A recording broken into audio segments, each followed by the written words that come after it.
ಇವಳು ಯಾಕೆ ಬಂದಿದ್ದಾಳೆ? ನಿನ್ನೆ ಕಾಲೇಜಲ್ಲಿ ನಡೆದ ವಿಷಯನ ಮನೇಲಿ ಹೇಳೋಕೆ ಬಂದಿದ್ದಾಳ? ಅಯ್ಯೋ, ಗೊತ್ತಾದ್ರೆ ಏನ್ ಮಾಡೋದು?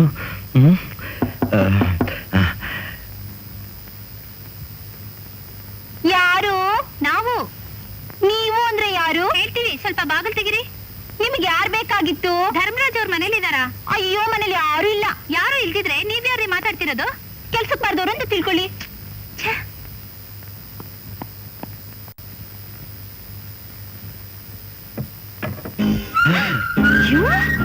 ಎಸ್ ಎಸ್ ಮೀ ಮೀ. ನೀವೇನ್ ಮಾಡ್ತಿದ್ದೀರಾ ಇಲ್ಲಿ? ಉದ್ದಿನ ಬೇಳೆ ಬೀಸ್ತಾ ಇದ್ದೀನಿ. ಇದೊಳ್ಳೆ ಪ್ರಶ್ನೆ ಆಯ್ತಲ್ಲ. ನಮ್ಮ ಮನೇಲಿ ನಾನು ಇದ್ದೀನಿ. ಹಾಗಾದ್ರೆ ಇದು ಧರ್ಮರಾಜ್ ಅವ್ರ ಮನೆ ಅಲ್ಲ? ಅವ್ರ ಮನೇನೆ. ಇದೇ ಧರ್ಮರಾಜ್ ಅವ್ರ ಮನೆ. ಅವ್ರ ನಮ್ಮ ಅಣ್ಣ. ಡ್ಯಾಡಿ ಬನ್ನಿ, ಇದೇ ಮನೆ. ಅಯ್ಯಯ್ಯೋ, ಅಪ್ಪನು ಕರ್ಕೊಂಡ್ ಬಂದ್ಬಿಟ್ಟಿದ್ದಾಳಲ್ಲ. ನೋಡಿ ಮಿಸ್, ನಮ್ಮಿಬ್ರು ಜಗಳದಲ್ಲಿ ದೊಡ್ಡವ್ರಿಗೇನ್ ಕೆಲಸ? ಬಾಗಿಲು ತೆಗಿರಿ. ಹಾಗಲ್ಲ, ಕಾಲೇಜೇ, ಮನೆನೇ. ಏನಂತೀರಾ ಪ್ಲೀಸ್? ಮೊದ್ಲು ಬಾಗಿಲು ತೆಗಿರಿ. ಹಾಗಂತೀರಾ? ಅಯ್ಯಯ್ಯೋ, ನೋಡಿ ಮಿಸ್, ಕಾಲೇಜ್ ರಗಡೆನ ಕಾಲೇಜಲ್ಲೇ ಬಗೆಹರಿಸಿದ್ರಾಗಲ್ವಾ? ಪ್ಲೀಸ್. ಇದೇನಮ್ಮ ಇದ್ರಗಳೇ? ಮನೇಲಿ ಯಾರಿದ್ದೀರಾ? ಯಾರು ಇಲ್ಲ ಸರ್, ಯಾರು ಇಲ್ಲ. ಅಲ್ಲ, ಧರ್ಮರಾಜ್ ಅವ್ರ ಮನೇಲಿ ಇಲ್ವಾ? ಕನ್ನಡದಲ್ಲಿ ಹೇಳಿದ್ರೆ ಅರ್ಥ ಆಗಲ್ಲ ನಿಮ್ಗೆ? He is not at home. Okay, ಅವ್ರು ಬರೋವರೆಗೂ ಕಾಯ್ತೀವಿ ನಾವು. ಕಾಯ್ತೀರಾ? ನೋ, ಇವತ್ತು ಅವ್ರು ಬರೋ ಚಾನ್ಸೇ ಇಲ್ಲ. Absolutely no chance. ಅಯ್ಯೋ, ಅವ್ರ ಹತ್ರ ಮಾತಾಡ್ದೆ ನಾವು ಹೋಗುವಾಗಿಲ್ಲ. You are correct daddy. Sir, ಇಂಥ ಚಿಕ್ಕ ವಿಷಯಕ್ಕೆಲ್ಲ ನೀವ್ಯಾಕೆ ಸರ್ ಅವ್ರಿಗೋಸ್ಕರ ಕಾಯ್ಬೇಕು? After all it is a small matter. ಸಣ್ಣ ವಿಷಯನಾ? ಮತ್ತಿನ್ನೇನ್ ಸರ್, ಇದೊಂದು ದೊಡ್ಡ ವಿಷಯನಾ? ಇದನ್ ಬಾರ್ಡರ್ ಸಮಸ್ಯೆನಾ? ಪಂಜಾಬ್ ಸಮಸ್ಯೆನಾ? ಏನೋ ಚಿಕ್ಕ ಹುಡುಗರು ಗೊತ್ತಿಲ್ಲದೆ ತಪ್ಪು ಮಾಡ್ಬಿಡ್ತಾರೆ. ನೀವು ದೊಡ್ಡವರು ಕ್ಷಮಿಸ್ಬೇಕು. ಆ ವಿಷಯ ಮಾತಾಡೋದಕ್ಕೆ ನಾವು ಬಂದಿರೋದು. ನಿಮ್ ತಾಯಿ ಅವ್ರ ಮನೇಲಿ ಇದ್ದಾರಾ? ಇಲ್ಲ, ನಮ್ ತಾಯಿಯವ್ರು ಇಲ್ಲ. ಇದ್ರು ಅವ್ರು ಮಾತಾಡಲ್ಲ. ಯಾಕೆಂದ್ರೆ ಇವತ್ತು ಮೌನ ವ್ರತ.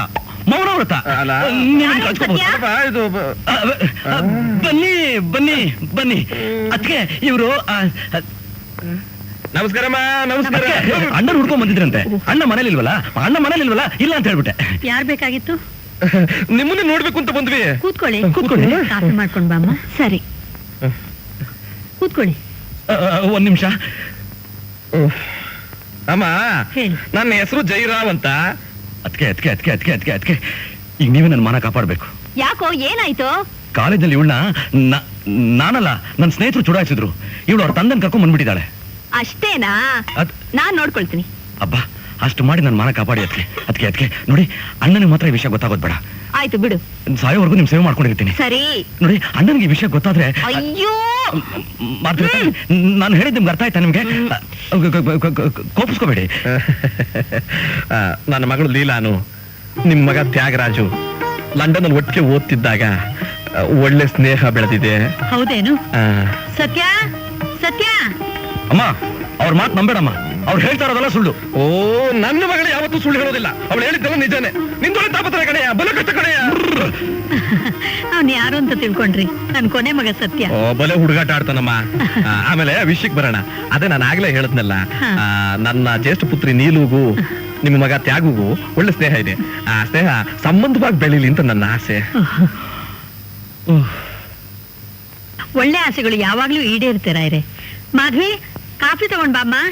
ಪರವಾಗಿಲ್ಲ ಬಿಡಿ, ಪರವಾಗಿಲ್ಲ. ನೀವು ಕಾಫಿ ಕುಡ್ಕೊಂಡು ಹೋಗ್ಲೇಬೇಕು ಸರ್. ಕಾಫಿ ಏನು ಟೀ ಏನು ಸಂಬಂಧ ಬೆಳೆದಲ್ಲಿ ಊಟನೇ ಮಾಡ್ಕೊಂಡು ಹೋಗ್ತೀವಪ್ಪ. ಊಟ ಎಬ್ಬಿಸ್ತಲ್ಲ, ಕಾಫಿ ಕುಡಿರಿ ಸರ್. ಅಲ್ಲ, ನೀವು ಧರ್ಮರಾಜ ಬಂದ್ಮೇಲೆ ವಿಚಾರ ಏನು ತಿಳ್ಕೊಂಡೆಲ್ಲ ಮಾತಾಡ್ತಾ ಮಾಡಿದ್ರೆ ಸಂಬಂಧ ನಾವು ಕಾಫಿ ಸರ್. ನೀನು ಕಾಫಿ ಸರ್. ಕಾಫಿ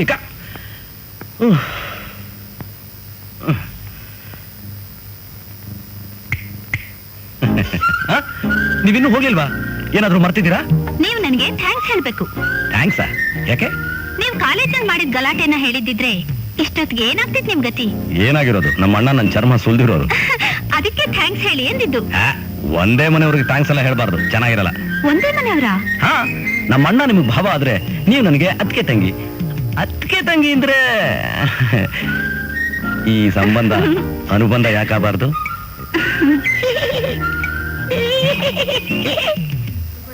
ಆಶಾ, ಯಾಕೆ ಅಮ್ಮ ಅವ್ರ ಕೋಪ ಏನು ತಣ್ಣಗಾಗಿಲ್ವಾ? ನೀವ್ ಹಿಂದಿಂದ ಬಂದ್ರೆ ನಂಗೆ ಹಿಡ್ಸಲ್ಲ ರೀ. ಓಕೆ, ಹಾಗಾದ್ರೆ ಜೊತೆಲೆ ಹೋಗೋಣ. ಅದು ನನ್ಗೆ ಹಿಡ್ಸಲ್ಲ. ಓಕೆ, ಈಗ ಹೋದ್ರೆ ಹಿಡಿಸುತ್ತಾ? ಹೀಗೆಲ್ಲ ಕನಸು ಕಾಣ್ಬೇಡಿ. ಅಂದ್ಕೊಂಡಿದ್ದನ್ನ ಸಾಧಿಸೋ ಸಾಮರ್ಥ್ಯ ಇರೋನು ಕನಸು ಕಾಣಲ್ಲ. ನಿಜ ಹೇಳಿ, ನಿಮಗೆ ನನ್ನ ಮೇಲೆ ಪ್ರೀತಿ ಇಲ್ವಾ? ಇಲ್ಲ ಇಲ್ಲ ಇಲ್ಲ. ಹುಡುಗಿರಿ ಇಲ್ಲ ಅಂದ್ರೆ ಇದೆ ಅಂತಾನೆ ಅರ್ಥ. ನನ್ನ ಕಣ್ಣಲ್ಲಿ ಕಣ್ಣಿಟ್ಟು ಹೇಳಿ, ಇಲ್ಲ ಅಂತ.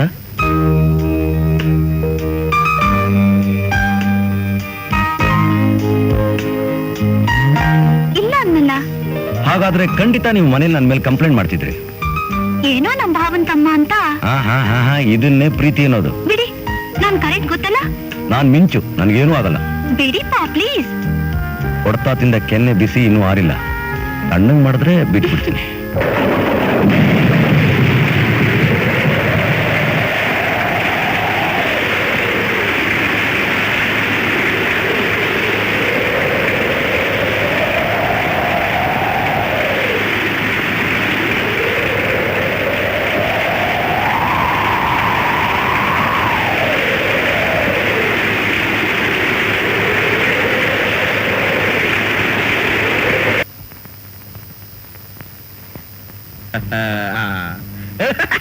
ಹೇಗಿದೆ ನನ್ನ ಆಟ?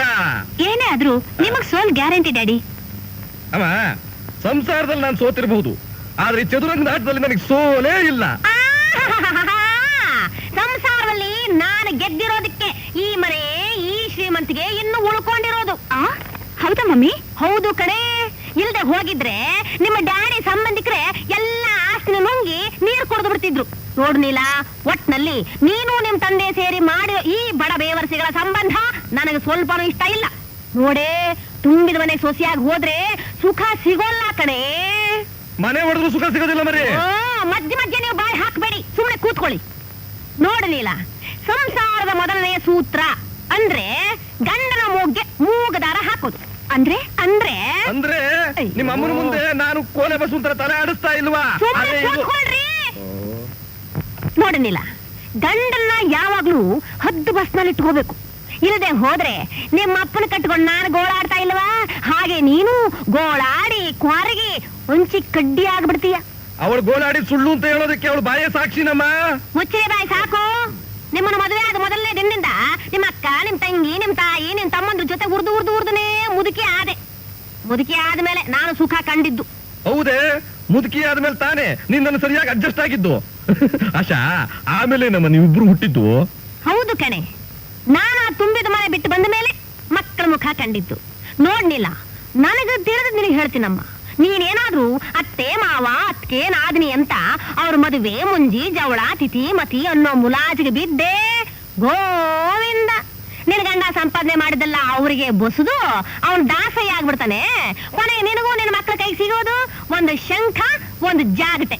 ಮಮ್ಮಿ, ಅವ್ರಿಗೆ ಅವ್ರ ತಾಯಿ ಒಡ ಹುಟ್ಟವ್ರು ಅಂದ್ರೆ ಪಂಚ ಪ್ರಾಣ. ಅಯ್ಯೋ ಹುಚ್ಚು ಮುಂಡೆದೆ, ಇನ್ನು ಮುಂದೆ ನೀನು ಅವನಿಗೆ ಪಂಚ ಪ್ರಾಣ ಆಗ್ಬೇಕು, ಇನ್ನು ಉಳಿದವರೆಲ್ಲ ತೃಣ ಆಗ್ಬಿಡ್ಬೇಕು. ಅದ್ ಯಾಕೆ ಸಾಧ್ಯ ಮಮ್ಮಿ? ಸಾಧ್ಯ ಕಣೆ. ಹೆಣ್ಣು ಒಲಿದರೆ ನಾರಿ, ಮುನಿದರೆ ಮಾರಿ ಅಂತ ಕೇಳಿಲ್ವಾ? ಗಂಡ ದಾರಿಗೆ ಬರ್ಲಿಲ್ಲ, ಮಾರಿ ಆಗ್ಬಿಡ್ಬೇಕು. 21 ವರ್ಷದಿಂದ ಇವಳು ಅದೇ ತಾನೇ ಆಗಿರೋದು. ನೀಲಾ, ಹೇಳಿಕೆ ಮಾತು ಕೇಳ್ಬಿಟ್ಟು ನೀನ್ ಹಾಳಾಗ್ಬೇಡಮ್ಮ. ಹೌದಕ್ಕ, ಕೂಡಿ ಬಾಳಿದ್ರೆ ಕೋಟಿ ಸುಖ. ಮುಚ್ಚ ಬಾಯಿ. ಕೋಟಿ ಸುಖ ಅಂತೆ, ಕೋಟಿ ಸುಖ. ನೀನ್ ಎಷ್ಟೇ ಆಗ್ಲಿ ನಿಮ್ಮ ಅಪ್ಪನ ಮಗಳು. ಸುಮ್ನೆ ಆಟ ಆಡ್ಕೊಂತೀನೋ ಆಡ್ಕೋ. ಅವಳು ನನ್ನ ಮಗಳು ಕಣೆ. ಅವಳು ಸುಖವಾಗಿ ಬಾಳೋಕೆ ಏನು ಮಾಡ್ಬೇಕು ಅಂತ ನನಗ್ ಗೊತ್ತು. ಅದೇನು ಮಾಡ್ತೀಯೋ ಮಾಡ್ಕೋ. ಆಡಂಬರದ ಮದುವೆಗಳಿಂದ ಖಂಡಿತ ನಾವು ಉದ್ಧಾರವಾಗಲ್ಲ. ಸರಳವಾದ ಮದ್ವೆನೇ ನನಗಿಷ್ಟ. ಹಾಗಂದ್ರೆ ಹೇಗದ್ಕೆ ಶಾಸ್ತ್ರ ಸಂಪ್ರದಾಯ ಬಿಡೋಕ್ಕಾಗತ್ತಾ? ಮದುವೆ ಮಕ್ಕಳಾಟವಲ್ಲಮ್ಮ. ಗುರು ಹಿರಿಯರು ಸೇರ್ಬೇಕು, ನಿಶ್ಚಿತಾರ್ಥ ಆಗ್ಬೇಕು. ವೇದಶಾಸ್ತ್ರಗಳ ಪ್ರಕಾರ ಮದುವೆ ಮಂಟಪದಲ್ಲಿ ಅಗ್ನಿ ಸಾಕ್ಷಿಯಾಗಿ ಸಾವಿರಾರು ಜನರ ಮುಂದೆ ತಾಳಿ ಕಟ್ಬೇಕು. ಸಾವಿರಾರು ಜನಕ್ಕೆ ಊಟ ಉಪಚಾರನೂ ಆಗ್ಬೇಕು, ಆಮೇಲೆ ಆರ್ಥಕ್ಷತೆನೂ ಆಗ್ಬೇಕು. ಹೌದಮ್ಮ, ಅನ್ನ ಶಾಂತಿ ಎಲ್ಲಾ ಶಾಂತಿಗಳಿಗಿಂತಲೂ ಹೆಚ್ಚು. ಜನ ಉಂಡುಟ್ಟು ನಮ್ಮನ್ನು ಹರಿಸಬೇಕು. ಫೂಲಿಶ್ನೆಸ್. ನಾನಿದನ್ನ ನ್ಯಾಷನಲ್ ವೇಸ್ಟ್ ಅಂತೀನಿ. ಇಂಥ ದುಂದು ವೆಚ್ಚಗಳಿಂದ ನಮ್ಮ ದೇಶ ಹಾಳಾಗ್ತಿದೆ. ನಿನ್ ಮಾತ್ ನಿಜಾನಮ್ಮ. ನಿನಗೆ ಯಾವ ತರ ಮದುವೆ ಆಗ್ಬೇಕು ಅಂತ ಇಷ್ಟ? ನನಗೆ ರಿಜಿಸ್ಟರ್ ಮ್ಯಾರೇಜ್ ಇಷ್ಟ. ಸೈನ್ ಹಾಕೋದು, ಹಾರ ಎಕ್ಸ್ಚೇಂಜ್ ಮಾಡ್ಕೊಳ್ಳೋದು. 3 ನಿಮಿಷದ ಮದುವೆಗೆ 3 ರೂಪಾಯಿ ಖರ್ಚು. I like it.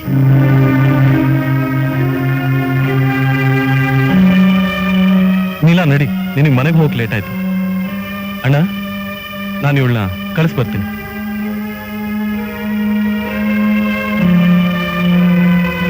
ರಾಜು, ಸುಮ್ಮಿ ಹೋಗಿ ಆಡ್ಕೊಡ್ರಪ್ಪ. ಗೀತಾ, ನೀನು ಹೋಗಮ್ಮ. ಧರ್ಮ, ಆ ಹುಡುಗಿ ಮನೆಗೆ ಸರಿ ಬರಲ್ಲ ಕಣೋ. ಯಾಕಮ್ಮ ಹಾಗಂತೀಯ? ಆ ಹುಡುಗಿಗೆ ದೊಡ್ಡವರು ಚಿಕ್ಕವರು ಅನ್ನೋ ಭಯ ಭಕ್ತಿ ಇಲ್ಲ. ಮದುವೆ ಬಗ್ಗೆ ಎಷ್ಟು ಹಗುರವಾಗಿ ಮಾತಾಡ್ತಾಳೆ. ಇಷ್ಟು ಮೇಲೆ ಮಾಡ್ಕೋತೀನಿ ಅಂತಾಳಲ್ಲೋ. ಆಗ್ಲಿ ಬಿಡಮ್ಮ, ನಮಗ್ ತೊಂದರೆ ಆಗ್ಬಾರ್ದು ಅನ್ನೋ ಉದ್ದೇಶ ಅವಳದು. ನಾವು ಖರ್ಚು ಉಳಿತು ಅನ್ಕೊಂಡ್ರೆ ಆಯ್ತು. ಧರ್ಮ, ನನಗೆ ಯಾಕೋ ಹೆದರಿಕೆ ಆಗತ್ತಪ್ಪ. Wish all the best. Thank you. Madhavi, ನನ್ನ ತಮ್ಮನ ಮದುವೆನ ಶಾಸ್ತ್ರೋಕ್ತವಾಗಿ ಅದ್ಧೂರಿಯಾಗಿ ಮಾಡಬೇಕು, ಬಂಧು ಬಳಗನ್ನೆಲ್ಲ ಕರಿಬೇಕು ಅಂತ ನಾನು ಏನೇನೋ ಆಸೆ ಇಟ್ಕೊಂಡಿದ್ದೆ ಕಣೆ. ಆದ್ರೆ ಇವತ್ತು ನೋಡಿದ್ರೆ ಈ ತರ ಮಾಡ್ಬಿಟ್ರಲ್ಲ. ಅದ್ದೂರಿಯಾಗಿ ಮದುವೆ ಆಗೋಕ್ಕಿಂತ ಅನುರಾಗವಾಗಿ ಬಾಳೋದು ಮುಖ್ಯ ರೀ. ಒಬ್ಬರನ್ನೊಬ್ರು ಪ್ರೀತಿಸಿ ಅವರಿಷ್ಟ ಪ್ರಕಾರವಾಗಿ ಮದುವೆ ಆಗಿದ್ದಾರೆ ಬಿಡಿ. ಅವ್ರ ಸಂತೋಷನೇ ನಮ್ ಸಂತೋಷ ಅನ್ಕೊಳ್ಳೋಣ. ಚಿಚಿ, ಗಂಡ ಹೆಂಡತಿ ಮಲ್ಗೋ ರೂಮು, ಮಕ್ಕಳನ್ನ ಬಿಡಬಾರ್ದು ಅನ್ನೋ ಕಾಮನ್ ಸೆನ್ಸ್ ಕೂಡ ದೊಡ್ಡವ್ರಿಗಿಲ್ಲ. ಈ ಮಕ್ಕಳಿಗಾದ್ರೂ ಬುದ್ಧಿ ಬಿಡ್ವಾ? ಅವ್ರ ಪಾಡಿಗೆ ಅವ್ರು ಮಲಗಿದ್ದಾರೆ, ನಮ್ ಪಾಡಿಗೆ ನಾವು ಬಾರೆ. ಥು, ಬಿಡ್ರಿ, ಮೊದ್ಲು ಅವ್ರನ್ನ ಓಡಿಸಿ. Okay okay. ರಾಜು, ಸುಮಿ, ಅಮ್ಮ ಕರಿತಾ ಇದ್ದಾಳೆ, ಹೋಗಿ ಮಕ್ಳ. ನಾವ್ ಅಮ್ಮನ್ ಗೆಳೆ ಬಂದಿದೀವಿ. ಏನಂತ? ನಿನ್ ಜೊತೆ ಮಲ್ಕೊಂತೀವಿ ಅಂತ. ಚಿಕ್ಕಪ್ಪ, ನಾವ್ ದಿನಾಗ್ಲೂ ನಿನ್ ಜೊತೆ ತಾಳೆ ಮಲ್ಕೊಳ್ಳೋದು. ಅದ್ ಹಿಂದೆ ಕಂಡ್ರು, ಇನ್ಮೇಲೆ ನಿಮ್ ಚಿಕ್ಕಮ್ಮ ನನ್ ಜೊತೆ ಮಲ್ಕೋತಾಳಪ್ಪ. ಚಿಕ್ಕಮ್ಮನ ಬೇಡ ಚಿಕ್ಕಪ್ಪ, ನಾವು ಕಾಲ್ ಹಾಕೊಂಡ್ರೇನೆ ತಡೆಯಕ್ಕಾಗಲ್ಲ. ಇನ್ನು ಚಿಕ್ಕಮ್ಮ ಕಾಲ್ ಹಾಕೊಂಡ್ರೆ ನಿಂಗತಿ. ಹೌದು ಚಿಕ್ಕಮ್ಮ, ನಾನ್ ನಿಮ್ ಜೊತೆ ಮಲ್ಕೊಂತೀನಿ, ಆದ್ರೆ ನೀವು ಚಿಕ್ಕಪ್ಪನ ಜೊತೆ ಮಲ್ಕೊಂಬೇಡಿ. ಯಾಕೆ? ಚಿಕ್ಕಪ್ಪ ನಿದ್ದೆಯಲ್ಲಿ ಕತ್ತೆಗೆ ಹಾಕ್ದಂಗ್ ಕಾಲು. ಹೋಲಿ ಬಡವ್ರ, ಇಲ್ಲಿಂದ ಹೋಗ್ತೀರಾ ಇಲ್ವೋ? ನಾವ್ ಹೋಗಲ್ಲ, ಇಲ್ಲೇ ಮಲ್ಕೊಂತೀವಿ.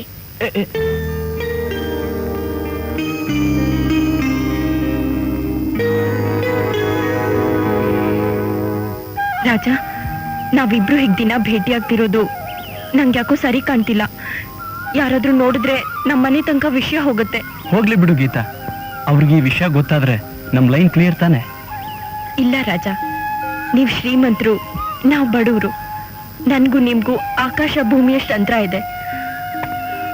ನಾವಿಬ್ರು ಸ್ನೇಹಿತರಾಗಿದ್ಬಿಡೋದೇ ಒಳ್ಳೇದು ಅನ್ಸುತ್ತೆ. ಅದ್ ಹೇಗ್ ಸಾಧ್ಯ ಗೀತಾ? ನೀನನ್ ಬಿಟ್ಟು ನನ್ನಿಂದ ಬಾಳಕ್ಕಾಗಲ್ಲ. ನನ್ ಮದ್ವೆ ವಿಷಯ ನಮ್ಮ ಅಣ್ಣಂದ್ರೆ ತೀರ್ಮಾನ ಮಾಡ್ಬೇಕು. ಅವ್ನ್ ಕೇಳಿ ನಾನೇನು ಮಾಡೋ ಹಾಗಿಲ್ಲ. ಓಕೆ, ನಮ್ ತಂದೆ ಊರಿಂದ ಬಂದ ತಕ್ಷಣ ನಾವೇ ನಿಮ್ ಮನೆಗೆ ಹೆಣ್ ಕೇಳಕ್ ಬರ್ತೀವಿ. ಅಮ್ಮವ್ರೆ, ಈ ಕುರ್ಚಿನ ತೆಗೆದ್ ಬಿಡೋದಾ? ಏನ್ ಮೂರ್ಖ ಜನರಪ್ಪ ಈ ಮನೇಲಿರೋರು. ಹಳೆ ಡಕೋಟ ಸಾಮಾನೆಲ್ಲ ತೆಗೆದು ಹೊರಗೆ ಸೇರಿ ಅಂತ ನೆನ್ನೆನೆ ಬಡ್ಕೊಂಡೆ. ಒಬ್ಬರಿಗೂ ತಿಳುವಳಿಕೆನೇ ಇಲ್ಲ. ತೆಗೀರಿ. ಅದು ನಿಮ್ಮ ಮಾವನವ್ರ ಕಾಲದ್ದಮ್ಮ. ನಮ್ ಧರ್ಮನಿಗೂ ಅದನ್ ಕಂಡ್ರೆ ತುಂಬಾ ಇಷ್ಟ. ಅದೆಲ್ಲೇ ಇದ್ರೆ ಚೆನ್ನಾಗಿರುತ್ತೆ.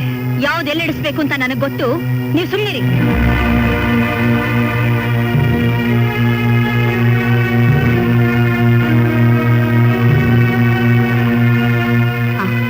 ಬಾಯ್ಲಿ, ಆ ಫೋಟೋನ್ ತೆಗೆದು ಇದನ್ನಲ್ಲಿ ಹಾಕು. ಓಯ್, ಆ ಫೋಟೋ ಕೈ ಹಾಕಿದ್ರೆ ಕೈ ಕತ್ತರಿಸಾಕ್ಬಿಡ್ತೀನಿ. ಸತ್ಯ, ಈ ಫೋಟೋ ಯಾರ್ದು ಗೊತ್ತಾ? ಅದಕ್ಕೆ ನಮ್ ತಂದೆದು, ನಿಮ್ ಮಾವನವ್ರದ್ದು. ಅಫ್ಕೋರ್ಸ್, ಹಾಲ್ನಲ್ಲಿಂತ ಹಳೆ ಫೋಟೋಗಳಿರೋದು ಔಟ್ ಆಫ್ ಫ್ಯಾಷನ್.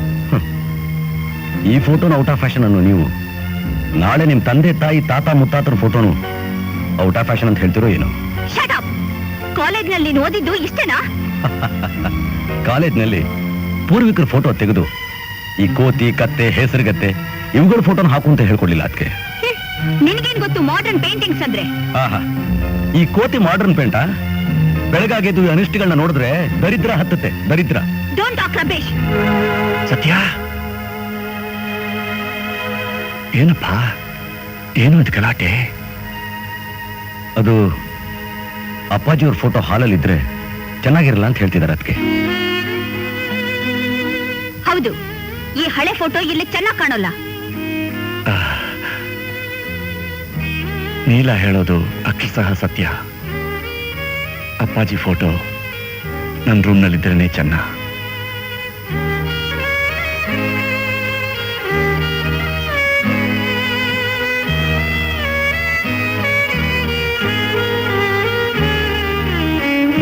ಅಣ್ಣ, ಕಾಲಕ್ಕೆ ತಕ್ಕ ಹಾಗೆ ಬದಲಾಗ್ಬೇಕಪ್ಪ. ನೀಲಮ್ಮ, ನೀನು ಬಂದು ಈ ಮನೆಗೆ ಹೊಸ ಕಳೆ ತಂದ್ಬಿಟ್ಟಮ್ಮ. Good, very good, very good.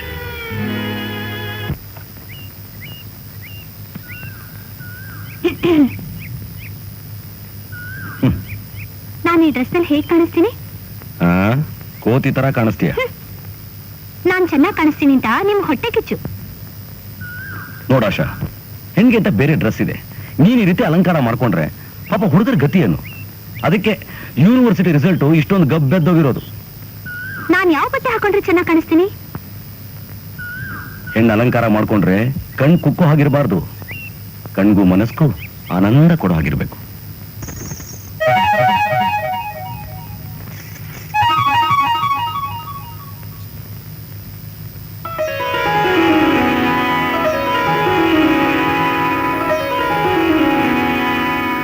ಏನಿದ್ದೀನಿ ವೇಷ? ಪ್ಯಾಂಟು ಶರ್ಟ್ ಹಾಕೊಂಡಿದ್ದಕ್ಕೆ ಬೈದ್ರಿ, ಅದಕ್ಕೆ ಈಗ ಗೌರಮ್ಮನ ಹಾಗೆ ಬಂದಿದ್ದೀನಿ. ಯಾಕೆ ಚೆನ್ನಾಗಿ ಕಾಣ್ತಿಲ್ವಾ? ನಿಮ್ ಕಣ್ಣಿಗೆ ಮನಸ್ಸಿಗೆ ಈಗ ಆನಂದ ಆಗ್ತಿಲ್ವಾ? ಈಗಲೇ ಆನಂದ ತಗೊಳಕ್ ಶುರು ಮಾಡಿದ್ರೆ ಪರೀಕ್ಷೆಲ್ ಗೋತ ಹೊಡಿಬೇಕಾಗತ್ತೆ. ನಾವು ಓದ್ಕೋಬೇಕು. ಸ್ವಲ್ಪ ಹೋಗ್ತೀಯಾ?